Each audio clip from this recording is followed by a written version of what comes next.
Bonjour à tous, bienvenue dans cette vidéo consacrée au MH370. Alors dans cette vidéo, on va s'intéresser au moment précis de la disparition de l'avion. Et on va regarder ça sous un angle qui a été très peu expliqué par les médias et par les journalistes. C'est sous un aspect technique. On va s'intéresser à qu'est-ce qui a cessé de fonctionner, comment on pourrait interpréter ces différentes pannes, que ce soit la panne radio, que ce soit la panne du transpondeur, etc. Et j'espère ainsi vous donner un aperçu plus pragmatique et plus précis de certains éléments du début de la disparition de l'avion. Vous allez voir que grâce au manuel de vol de l'avion, eh bien, on peut arriver à déterminer pas mal de choses très intéressantes qui vont nous servir sur un début de conclusion qu'on aura à la fin de cette vidéo. Alors dans cette vidéo, on ne va pas aborder les données satellites, on va vraiment se pencher sur le moment de la disparition et sur le début du demi-tour de l'avion, mais on ne va pas bien sûr voir tous les détails. Mais vous allez voir qu'il y a énormément d'éléments très intéressants que l'on peut mettre en relation avec le fonctionnement de l'avion. Alors dans cette vidéo, je vais pas mal reprendre des images provenant des rapports officiels, mais également de rapports provenant de l'Independent Group, notamment de Duncan Steele, mais également Victor Ianello, qui ont été un peu des pointures de l'aspect technique de l'étude de cette affaire. On va d'abord s'intéresser à la trajectoire initiale de l'avion, c'est-à-dire la trajectoire au départ de Kuala Lumpur. On a plusieurs points, comme vous voyez sur cette image. On a le tracé radar primaire et secondaire des radars civils. Alors, l'image qui est en fond, c'est l'arrière-plan de cette image, c'est une image qui est issue du rapport factuel publié un an après la disparition. Ce qu'a fait l'Independent Group, c'est rajouter des éléments supplémentaires, notamment la trajectoire, et vous voyez des petits repères avec des heures. Et bien ces heures, ce sont les points de report à CARS de l'avion, c'est-à-dire le système qui envoie sa position toutes les 30 minutes à la compagnie aérienne. Mais ce qu'on remarque lors de du début du vol du MH370, c'est que l'écart entre les positions de l'avion n'est pas de 30 minutes, mais de 5 minutes. Ça, c'est justement issu d'un tableau du rapport factuel. Pourquoi 5 minutes? Ce qui a fort à parier, c'est que la CARS de la compagnie, de l'avion, était paramétré par la compagnie pour donner sa position toutes les 5 minutes lors de la montée de l'avion.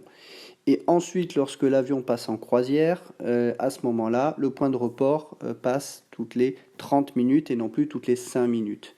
Voilà.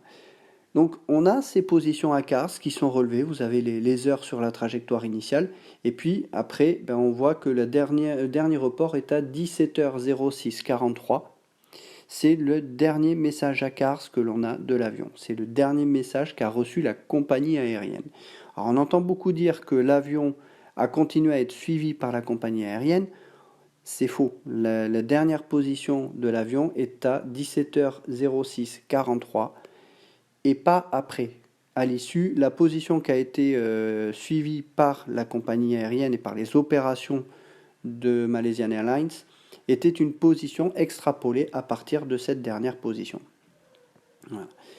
Donc, sur cette trajectoire-là, on a un avion qui est rapidement après le départ, qui est autorisé à procéder directement vers le point Higari.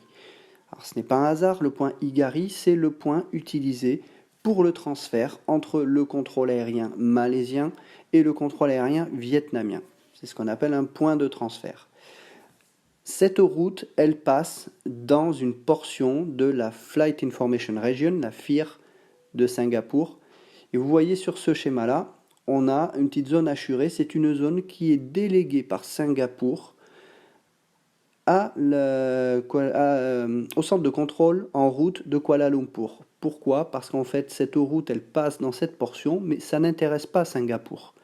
Donc Singapour a délégué cette portion de zone au contrôle aérien malaisien de façon à éviter d'avoir à transférer l'avion de la Malaisie vers Singapour, puis ensuite de Singapour vers le Vietnam pour une portion qui aurait duré peut-être que 5 à 10 minutes. Donc pour éviter des transferts inutiles, eh bien, Singapour a délégué cette zone de façon à ce que Kuala Lumpur puisse transférer directement les avions au Vietnam. Ça, c'est une pratique qui est courante dans le contrôle aérien. Il n'y a rien de surprenant là-dessus. Voilà. Ce que l'on a également, et ça c'est intéressant, c'est dans le dernier rapport final, donc malaisien, on a en annexe le Letter of Agreement, c'est-à-dire la lettre d'accord entre le centre de contrôle en route de Kuala Lumpur et du Vietnam. Et on a donc toutes les procédures de transfert pour les vols issus de la Malaisie vers le Vietnam sur cette route-là. Donc, je ne vais pas rentrer dans le détail de ce qui est dans cette lettre d'accord, mais tout est inscrit, c'est-à-dire à quel moment les contrôleurs malaisiens doivent faire un préavis, c'est-à-dire prévenir le contrôle vietnamien de l'arrivée de l'avion. Et durant ces échanges, vous avez une heure qui est prévue au point Igari avec un niveau de vol et ensuite la fréquence de transfert qui est utilisée pour envoyer l'avion au contrôle aérien vietnamien. Tout ça, on le retrouve dans les logs de communication qui ont été communiqués dans le rapport factuel un an après la disparition, et on voit bien sûr les actions qui ont été menées par le contrôle aérien.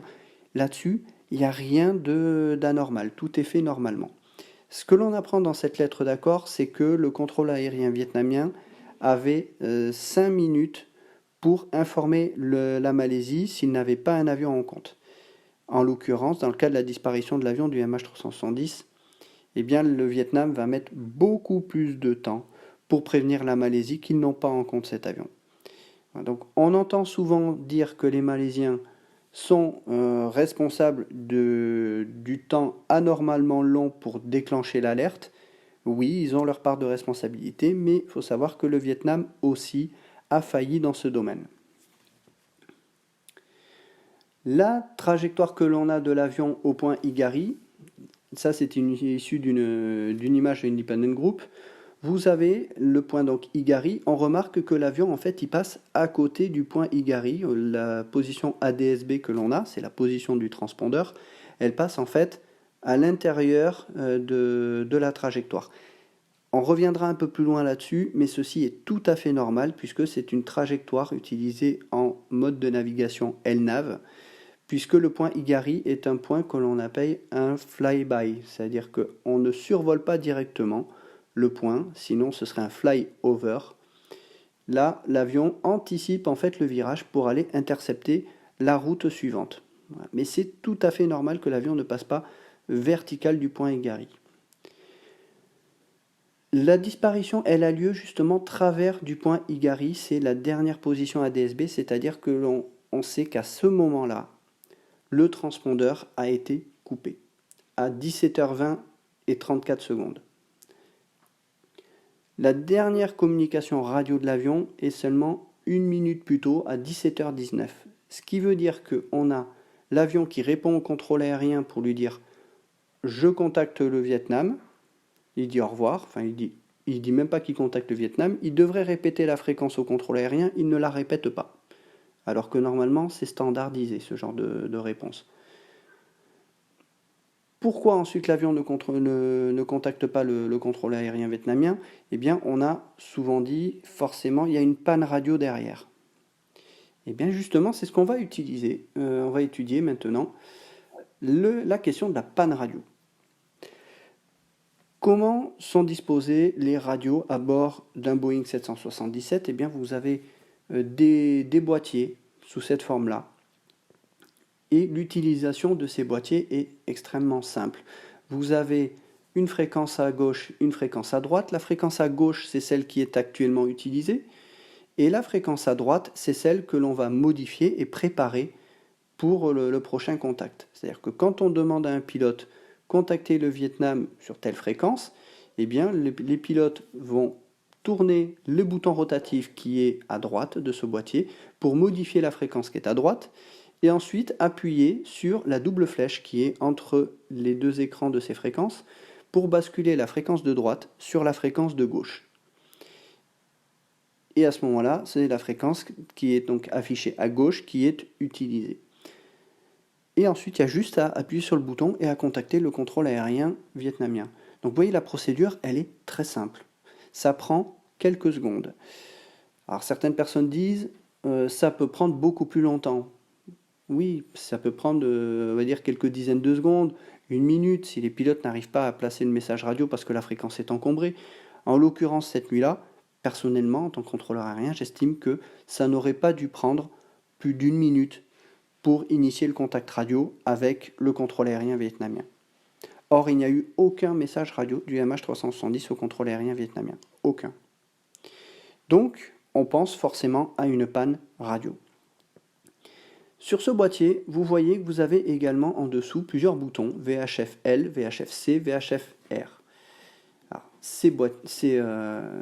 ces trois boutons servent à sélectionner les ensembles radios, parce qu'il faut savoir que dans l'avion, vous avez en réalité 3 postes radio, on va aller voir un peu plus loin dans la soute.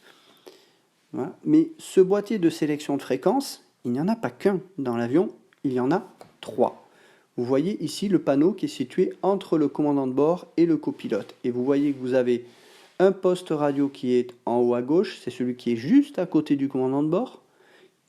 Et en haut à droite, celui qui est juste à côté du copilote. Et en bas, donc un peu plus à l'arrière, vous avez une troisième radio qui est utilisée en secours, mais qui est aussi utilisée pour des transmissions à CARS.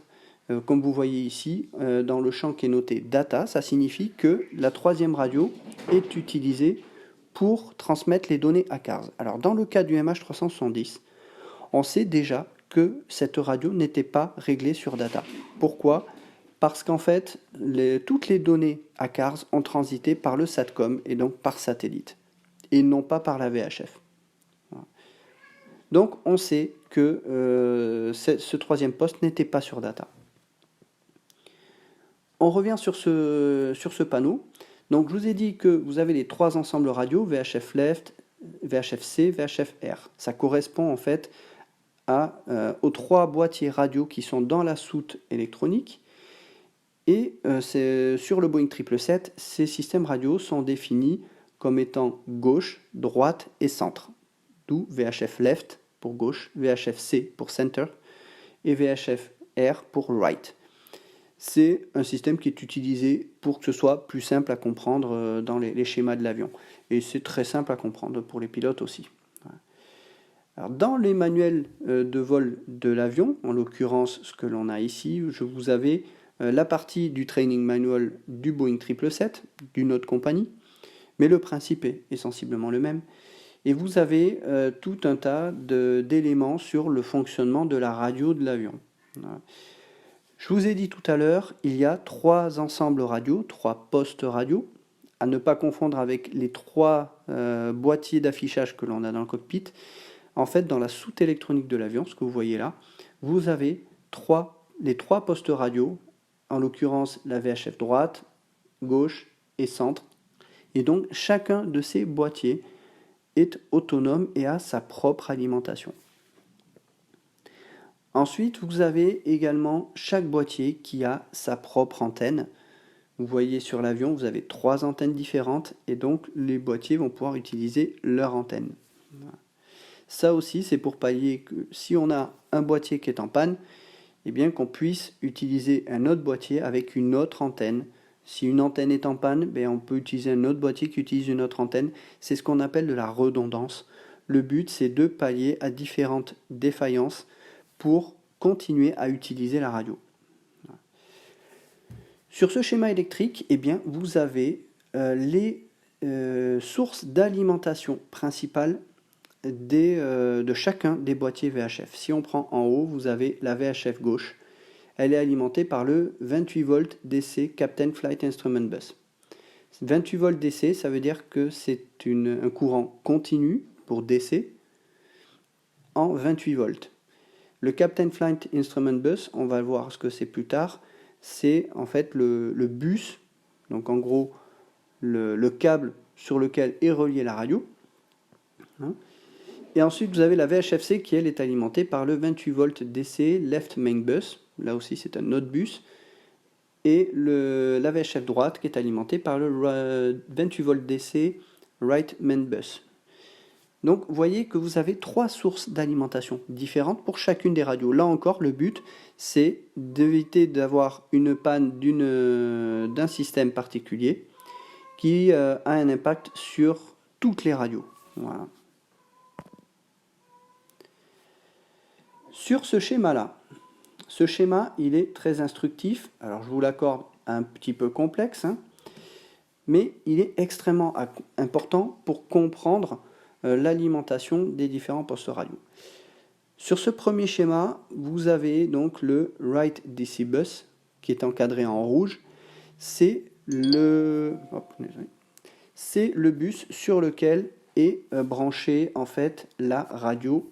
Si vous revenez un petit peu en arrière sur le schéma d'avant, sur la radio de droite, la VHF Write. Et là, on remarque que en fait, j'ai fait apparaître avec des flèches l'alimentation normale et les différentes alimentations de secours que vous aviez de ce bus qui alimente justement la radio de droite. En vert, c'est l'alimentation principale. C'est-à-dire ce bus, en temps normal, lorsque tout fonctionne bien, il est alimenté par le RIDG, c'est-à-dire le Write Integrated Drive Generator. C'est le générateur qui est branché sur le moteur droit. Et ce générateur va alimenter le bus principal droit, le Write Main AC, qui fonctionne en courant alternatif. Puis ensuite, ça passe par le Write Transfer Bus, le Write TRU, c'est Transformer Rectifier Unit, c'est un système qui va convertir le courant alternatif en courant continu pour alimenter le bus principal droit, le Write DC, qui est un bus qui fonctionne à courant continu. Donc le courant continu, c'est un courant alternatif qui est transformé en courant continu. Donc si tout va bien, ce système est alimenté par ce générateur-là. Ce qui est intéressant de voir, c'est en cas de défaillance du Write IDG, eh bien vous avez d'autres systèmes qui peuvent alimenter.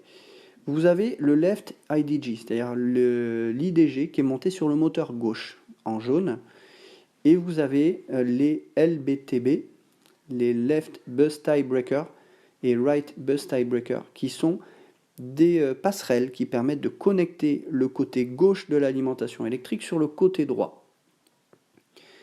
Ce système est automatiquement géré par ce qu'on appelle le ELMS, Electric Load Management System de l'avion, à partir du moment où les boutons des BTB qui sont dans le cockpit sont dans la position normale, c'est-à-dire auto.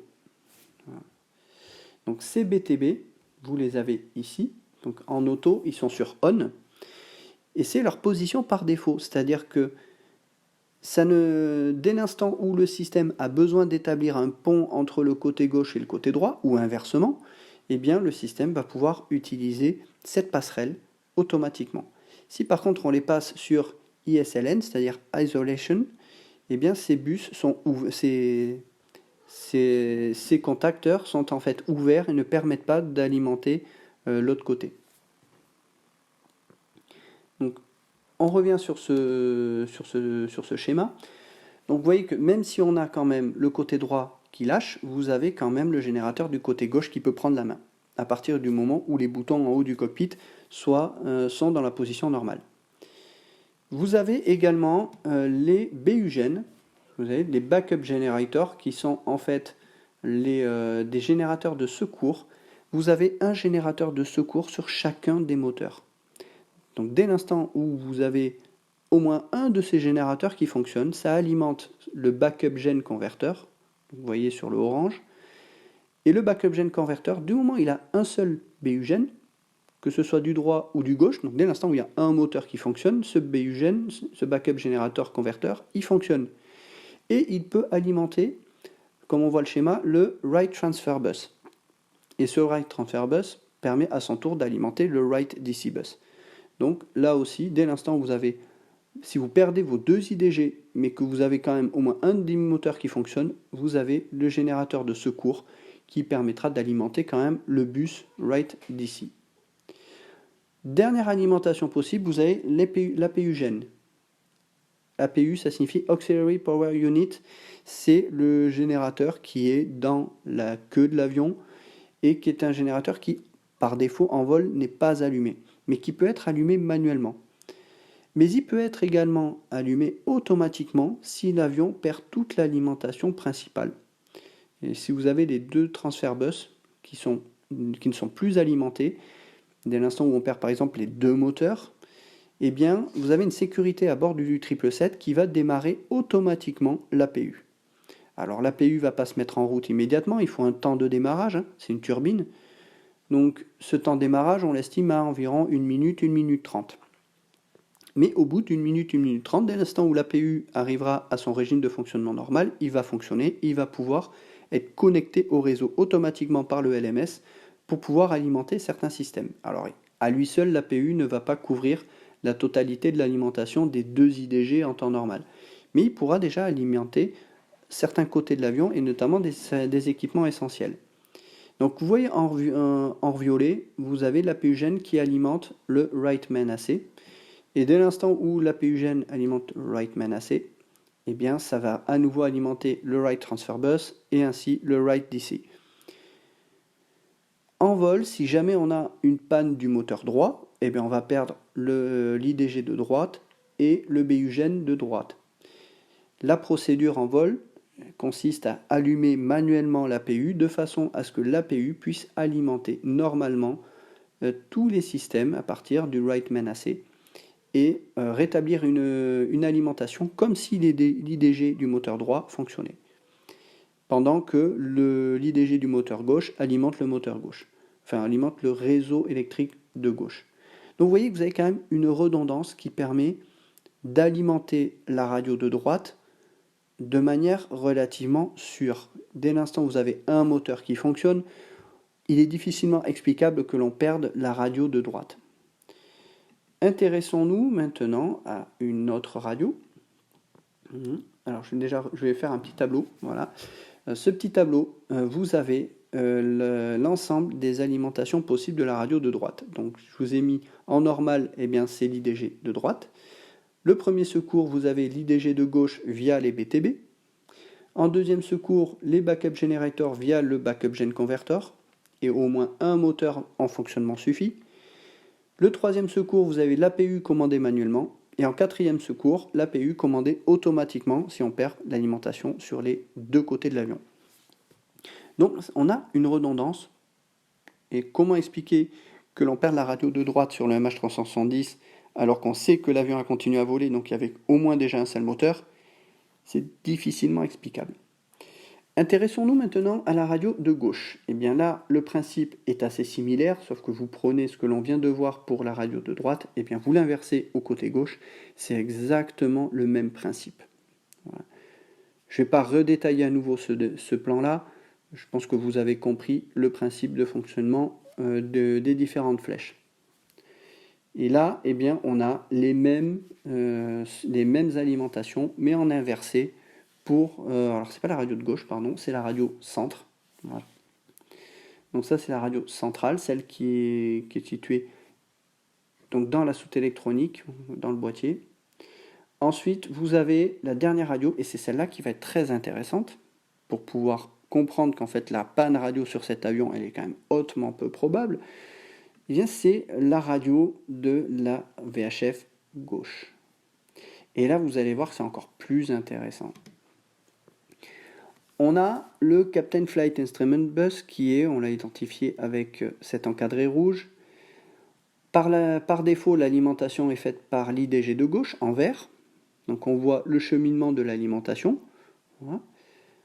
Si on perd l'IDG de gauche, eh bien on a toujours l'IDG de droite en jaune qui permet d'alimenter le Left Main AC, qui va réalimenter le Left Transfer Bus et qui va ensuite alimenter le Captain Flight Instrument Bus via le Transformer Rectifier Unit C1. On a également les backup generators qui vont alimenter le Left Transfer, qui va à nouveau alimenter le Captain Flight Instrument Bus. L'APU, si c'est commandé manuellement, qui va alimenter le côté gauche de l'avion. Voilà. Et vous avez deux choses supplémentaires par rapport aux deux autres radios. Vous avez en bleu le main battery, c'est-à-dire que le Captain Flight Instrument Bus peut être alimenté par la batterie. Alors la batterie sur le 777, elle a une alimentation qui est limitée à environ 10 minutes. Elle n'a pas pour but de continuer à fonctionner indéfiniment. Le but, c'est d'assurer une transition jusqu'à qu'une alimentation supplémentaire plus pérenne soit mise en ligne. Notamment l'APU qui va être démarrée automatiquement. C'est la batterie qui va permettre le démarrage de l'APU dans ces conditions-là. Donc l'APU va être utilisée pour ça. Mais elle ne va pas être disponible tout de suite puisque j'ai dit qu'il faut un temps de démarrage d'environ 1 minute et demie. Donc il faut que la batterie puisse délivrer de l'alimentation au minimum pendant ce temps-là. Voilà. Mais vous avez un autre système qui va être déployé automatiquement en cas de panne totale électrique, c'est la RAT, pour Ram Air Turbine. C'est une petite éolienne qui est située sous l'avion et qui va être déployée automatiquement par la batterie dans ce système-là pendant que l'APU est démarrée. Et cet APU-gène va justement, on suit le schéma en rouge, va alimenter le TRUC1 qui va alimenter le Captain Flight Instrument Bus. Cette éolienne, elle va être déployée jusqu'à la fin du vol, on ne peut pas la rentrer. Dès l'instant où elle est déployée, elle sera déployée jusqu'à ce que l'avion soit posé et qu'elle puisse être à nouveau rentrée dans son logement par les techniciens. On ne peut pas le faire depuis l'avion. Dès l'instant où elle est déployée, elle reste jusqu'à que l'avion soit posé. Donc vous voyez que ce qui est intéressant dans ce schéma-là, c'est que la radio de gauche, qui est celle la plus couramment utilisée par le commandant de bord, vu que c'est son côté, cette radio a en fait au final 7 sources d'alimentation différentes. Et si on reprend le tableau, comme je l'ai fait pour les précédentes radios, eh bien vous voyez que vous avez des secours supplémentaires. Vous avez un 5e secours, la batterie, un 6e secours, la rate. Donc quand vous voyez ça, vous dites que la panne radio sur le Boeing 777, elle est quand même très très peu probable. Alors on ne serait pas complet si on ne regardait pas un autre équipement de l'avion, à savoir l'AIMS. L'AIMS, qu'est-ce que c'est? C'est le Airplane Information Management System. Je ne vais pas rentrer dans le détail de ce qu'est ce système. En fait, c'est le cerveau électronique de l'avion. C'est par ce biais-là que vont transiter tout un tas de systèmes pour pouvoir relayer les informations. Et on remarque que dans les CPM-COM, ce qui concerne les communications, vous avez les transceivers, c'est-à-dire les émetteurs VHF, C et R, c'est-à-dire Center et Right. Il n'y a pas la VHF Left. Pourquoi? Parce qu'en fait, la VHF Left contourne la IMS justement pour pallier à une éventuelle défaillance de la IMS. Donc là, c'est voulu, c'est une redondance de l'avion, de façon à ce que même si la IMS est hors service, eh bien, on a quand même une radio qui contourne le problème et qui est disponible, c'est la VHF gauche. Voilà. À savoir que dans l'avion, vous avez 2 AIMS. Voilà, vous avez 2 boîtiers AIMS et chacun a des alimentations qui sont également redondantes, comme je viens de vous le montrer pour la radio. Et que là, je ne vais pas rentrer dans le détail ici, mais les chances que l'on ait les 2 AIMS qui lâchent en plein vol sont hautement peu probables. Notamment, vous avez un AIMS qui est autant secouru électriquement que la VHF gauche, notamment par la batterie et par la rate. Voilà. Donc, vous voyez, ce que je voulais vraiment vous faire toucher du doigt, c'est à partir de ce que l'on a sur le MH370, c'est-à-dire une suspicion de panne radio totale. Vous regardez dans l'avion comment ça fonctionne, vous regardez les schémas électriques d'alimentation de chacun des postes radio, la gestion électronique via la IMS de ces postes radio, et vous avez une vision qui vous permet de dire, mais attendez, la panne radio sur cet avion, elle est quand même hautement peu probable. Voilà. Ce qui permet de poser la question, est-ce qu'on n'aurait pas affaire à quelqu'un plutôt qui ne veut pas parler à la radio? Puisqu'on sait que l'avion continue à voler, donc on sait qu'on a au moins un des 2 moteurs qui fonctionne au minimum. Donc on a au moins 2 générateurs qui fonctionnent, un IDG et un BUGN. Donc la panne radio, pour moi sur le MH370, on peut l'écarter complètement. Voilà. Par contre, avoir affaire à quelqu'un qui ne veut pas parler à la radio, là c'est quand même en revanche beaucoup plus probable. Alors, arriver d'emblée à une telle conclusion, je vois déjà pas mal de personnes qui vont me dire forcément c'est facile d'accuser les pilotes. est-ce que j'ai parlé que c'était un des pilotes pour l'instant? Je ne l'ai pas encore dit.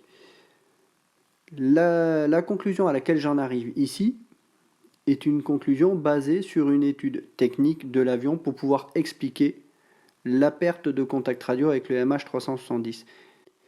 Si on veut faire une étude objective et sérieuse des faits, c'est-à-dire des éléments dont on dispose, on ne peut pas faire l'impasse sur cette étude technique de l'avion. Parce que la première chose que l'on doit écarter dans une enquête, c'est, bien entendu, le cas d'une défaillance technique. Alors il y a d'autres pistes qui sont évoquées par d'autres personnes que moi dans cette affaire pour expliquer la perte totale de communication radio avec le MH370. C'est notamment des pistes qui sont évoquées par Florence de Changy dans son livre, que l'avion ait pu être abattu. Ça, forcément, on a une rupture brutale des communications. Mais les éléments dont on dispose montrent que l'avion a continué de voler, donc on ne peut pas avoir cette possibilité-là. Autre hypothèse qui est soulevée par Florence de Changy, c'est le fait que les communications entre l'avion et le contrôle aérien aient pu être brouillées par des avions militaires pour cacher en fait une tentative de détournement de l'avion. Là, je vous renvoie vers d'autres vidéos que j'ai faites sur le sujet. Le brouillage n'est absolument pas concluant dans cette affaire. Et là encore, il faut vraiment aller se pencher sur comment fonctionne le brouillage électromagnétique et le brouillage radio pour prouver en fait que cette théorie, elle ne peut pas tenir. Voilà. Donc, j'en appelle vraiment en fait à avoir une analyse raisonnée et raisonnable des faits, comme on vient de le faire ici avec l'analyse technique de l'avion. Le problème, c'est que dans cette affaire, beaucoup de journalistes n'ont pas fait le choix de faire cette analyse qui est pourtant indispensable pour pouvoir mieux comprendre cette disparition. Alors, le problème de la perte de communication radio, on va le voir, ce n'est pas le seul point qui pose question et qui va nous amener à nous poser à nouveau la question, est-ce que cet avion n'a pas été détourné de l'intérieur? C'est pour ça qu'on va regarder maintenant la perte du transpondeur, c'est-à-dire la perte de contact radar. Alors avant de parler du fonctionnement du transpondeur de l'avion, je vais déjà expliquer certaines notions de base concernant le transpondeur et ce qu'il permet vraiment de faire, parce que bien souvent, il y a une confusion entre le radar primaire et le radar secondaire. Le transpondeur fonctionne avec le radar secondaire uniquement. Le radar primaire va être une détection de la masse métallique de l'avion qui permet de dire ok, à tel endroit on a une masse métallique, on a un contact radar, mais on a une masse métallique qu'on ne peut pas identifier. L'avantage du transpondeur, c'est qu'on peut le coupler à ce radar primaire et ce transpondeur va répondre à une interrogation du radar. Il va lui renvoyer un code à 4 chiffres qui lui aura été assigné par le contrôle aérien qui permettra de l'identifier et donc d'avoir la position de l'avion qu'on pourra mettre en correspondance avec la position de la masse métallique du radar primaire qui aura été détectée. Il faut vraiment bien comprendre cette notion-là. Quand on perd le transpondeur pour une cause telle qu'une défaillance technique ou même pour une coupure volontaire, on perd l'identification de l'avion sur le radar secondaire. Mais si on a toujours un radar primaire, on peut toujours voir une masse métallique, mais on n'est plus en mesure d'identifier avec certitude de quel avion il s'agit. Ça, on en parlera un petit peu plus dans une autre vidéo quand on abordera la trajectoire radar de l'avion qui a été suivie au-dessus de la Malaisie après la disparition. Donc, ce qu'il faut bien comprendre sur le transpondeur, c'est que si on le coupe, on perd l'identification, et notamment pour les radars de contrôle en route, comme c'était le cas du MH370, ces radars reposent quasiment uniquement sur des radars secondaires et non pas de radars primaires. C'est-à-dire que si on coupe le transpondeur ou si le transpondeur est défaillant et ne cesse d'émettre, eh bien le contrôle aérien va perdre la position de l'avion sur son écran radar. Voilà. Vous avez ici une image d'un écran radar. C'est un écran radar secondaire hein, principalement. Et vous avez les informations qui sont reçues par le transpondeur. Le transpondeur envoie donc le code à 4 chiffres et le système permet d'identifier ce code à 4 chiffres qui a été attribué à tel avion. Si on prend par exemple l'avion DAL 1842, ben en fait ça veut dire que le code à 4 chiffres, le système va reconnaître que ce code a été attribué au vol Delta Airlines 1842. Le transpondeur envoie également une autre information, c'est l'altitude de l'avion, 0,45, ça veut dire 4500 pieds. On a aussi l'altitude qui est envoyée par le transpondeur. Voilà. Après le 25, c'est la vitesse, mais ça c'est la vitesse sol de l'avion qui est calculée par le radar. Voilà. Donc si vous coupez le transpondeur ou qu'il cesse d'émettre pour une raison de défaillance technique, l'avion disparaît purement et simplement des radars. L'erreur qui est souvent faite, et notamment par Florence de Changy, c'est de dire que dès l'instant où on coupe le transpondeur, l'avion disparaît instantanément des radars. Ça n'est pas totalement vrai. En fait, ça va dépendre de la couverture radar et du système de poursuite de radar qui suit l'avion. Et ça, c'est très variable suivant les systèmes. Il y a des systèmes qui peuvent continuer à extrapoler la position de l'avion pendant 5, voire 20, 30 ou 40 secondes. Donc ça, c'est tout à fait normal qu'il y ait parfois des décalages entre deux pays sur le moment où l'avion disparaît des écrans radars. Parce que les systèmes de poursuite radar ne sont pas les mêmes et les algorithmes qui effectuent ces poursuites ne sont pas les mêmes également. Voilà. Donc maintenant que vous avez ces notions-là, on va parler du transpondeur de l'avion et on va s'intéresser à savoir, comme pour la radio, est-ce qu'une défaillance technique est possible. Vous avez ici le boîtier d'un transpondeur d'un Boeing 777. C'est un boîtier qui est tout ce qu'il y a de plus simple. Je ne vais pas détailler le fonctionnement complet de ce boîtier, juste quelques notions de base pour que vous compreniez un petit peu. Le code qui est affiché là, c'est le code qui est donné par le contrôle aérien qui permet d'identifier l'avion. On va maintenant se pencher sur l'alimentation électrique du transpondeur. Et bien de la même manière que pour la radio, on a en fait deux postes transpondeurs à bord de l'avion. Vous avez un transpondeur gauche et un transpondeur droit, ce qui est noté dans les manuels de vol de Boeing, ATC left, ATC right. Donc le gauche est alimenté par du 115 volts AC, donc c'est du courant alternatif, sur le bus AC Standby Bus. Et le transpondeur droit du 115 volts AC sur le Right AC Transfer Bus. Eh bien, on va faire la même chose que ce qu'on a fait sur la radio. Eh bien, on va prendre le schéma électrique que l'on a là. On va identifier le bus, dans un premier temps, du transpondeur droit. Le Right Transfer Bus, eh bien, vous voyez qu'il est alimenté de base par le Right IDG, donc du moteur droit.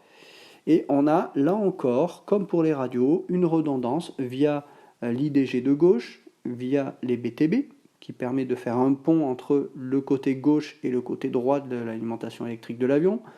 On a également les BUGEN qui alimentent le Right Transfer via le Backup Generator Converter. Et on a également l'APU qui peut être commandée manuellement ou activée automatiquement en cas de perte totale d'alimentation, qui va alimenter le transfert bus. Donc on a là aussi une redondance qui est très similaire à ce que l'on a sur la plupart des radios de l'avion. Passons au transpondeur de gauche, et là vous allez voir que c'est tout aussi intéressant que ce qu'on avait vu pour la VHF gauche de l'avion. Eh bien on a aussi une alimentation qui se fait sur le standby AC cette fois, mais qui est alimentée donc, par défaut par le côté gauche.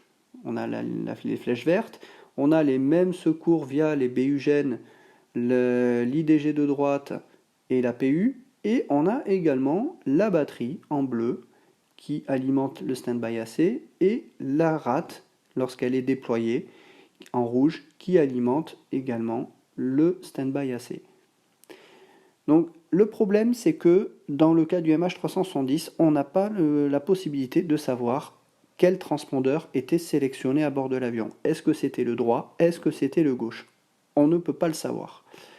Donc on peut partir du principe que l'avion était initialement sur le transpondeur de droite, qui était un peu moins secouru, mais on voit que c'est quand même peu probable. Mais si le transpondeur droit se retrouve défaillant, la procédure, c'est de basculer sur l'autre transpondeur. Et vous avez un message d'alerte qui est affiché dans l'avion pour informer les pilotes et dire « Attention, il y a une panne sur ce transpondeur ». Il faut basculer donc sur le deuxième.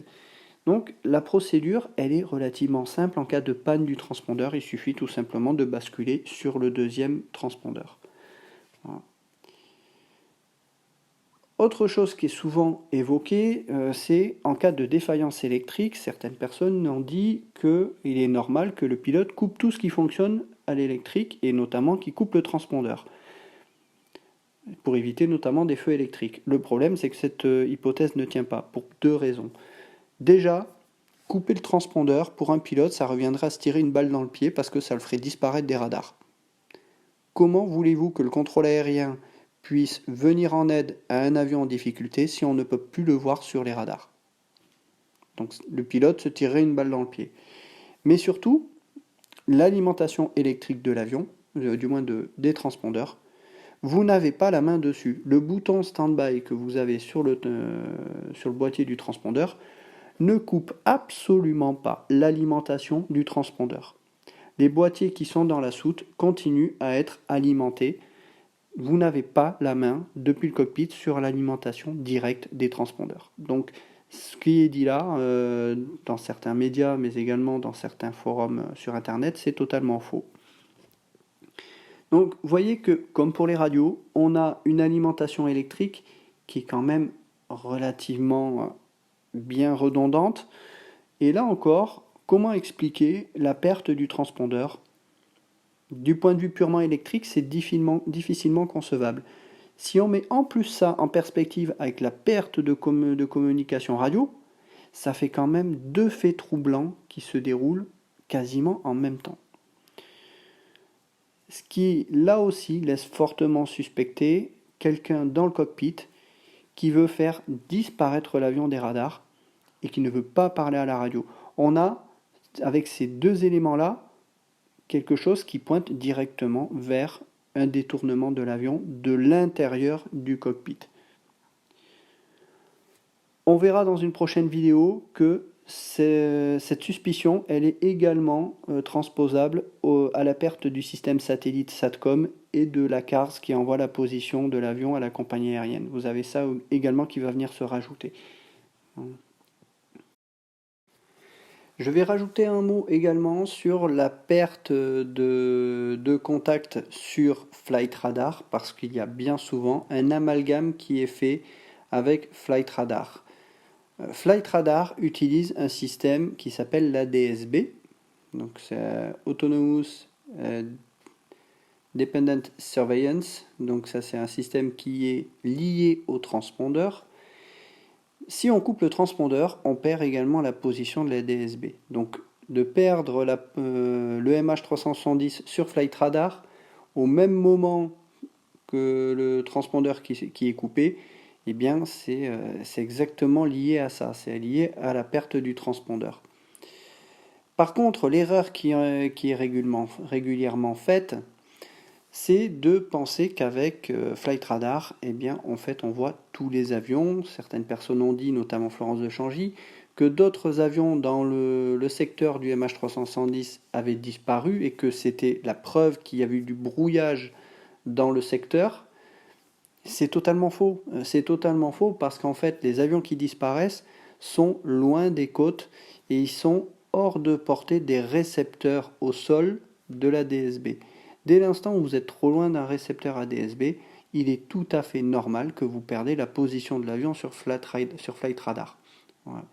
Donc, attention également, les données ADSB, ce qu'il y a d'intéressant, c'est qu'on a des informations de vitesse, d'altitude, comme vous le voyez sur ce graphique, ce qui permet d'avoir une idée en fait de la trajectoire de l'avion. Mais quand on regarde la trajectoire de l'avion avec les données ADSB, il n'y a rien de suspect. On a un avion qui est à vitesse stable, à un niveau stable, juste avant qu'il disparaisse purement et simplement. Il n'y a pas eu de changement d'altitude ou de vitesse dans les les quelques secondes qui